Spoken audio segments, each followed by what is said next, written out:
Hello అందరికీ, ఈరోజు నేను ఫస్ట్ టైము కప్ నూడిల్స్తో ఎగ్ కేక్ చేశాను. సూపర్గా వచ్చింది టేస్ట్ అయితే.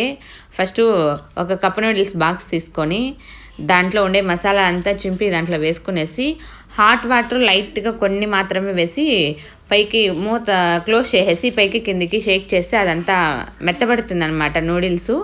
అప్పుడు కలబెట్టేసి ఒక ఎగ్ కానీ 2 ఎగ్గులు వేసుకున్నాను నేను. 2 ఎగ్గులు వేసేసి బాగా కలిపేసిన తర్వాత స్టవ్ మీద ఒక పాత్ర పెట్టి కొన్ని వాటర్ వేసి దాంట్లో స్టాండ్ పెట్టి ఈ కప్ నూడిల్స్ని అందులో పెట్టేసి ఒక 10 మినిట్స్ ఉడికిస్తే కప్ నూడిల్స్ కేకు రెడీ అయిపోతుంది. ఇది తీసేసిన తర్వాత చల్లారిన తర్వాత కొంచెము సైడ్లో అంతా చాక్తో అట్లా రఫ్ చేసుకొని ప్లేట్లోకి తీసుకొని కట్ చేసి తింటా ఉంటే ఫస్ట్ టైం ట్రై చేశాను. సూపర్గా వచ్చింది, నాకైతే భలే నచ్చింది. మీకు నచ్చినట్లయితే ఒక లైక్ చేయండి. ఎవరైనా కొత్తగా చూస్తున్నట్లయితే సబ్స్క్రైబ్ చేసుకోండి.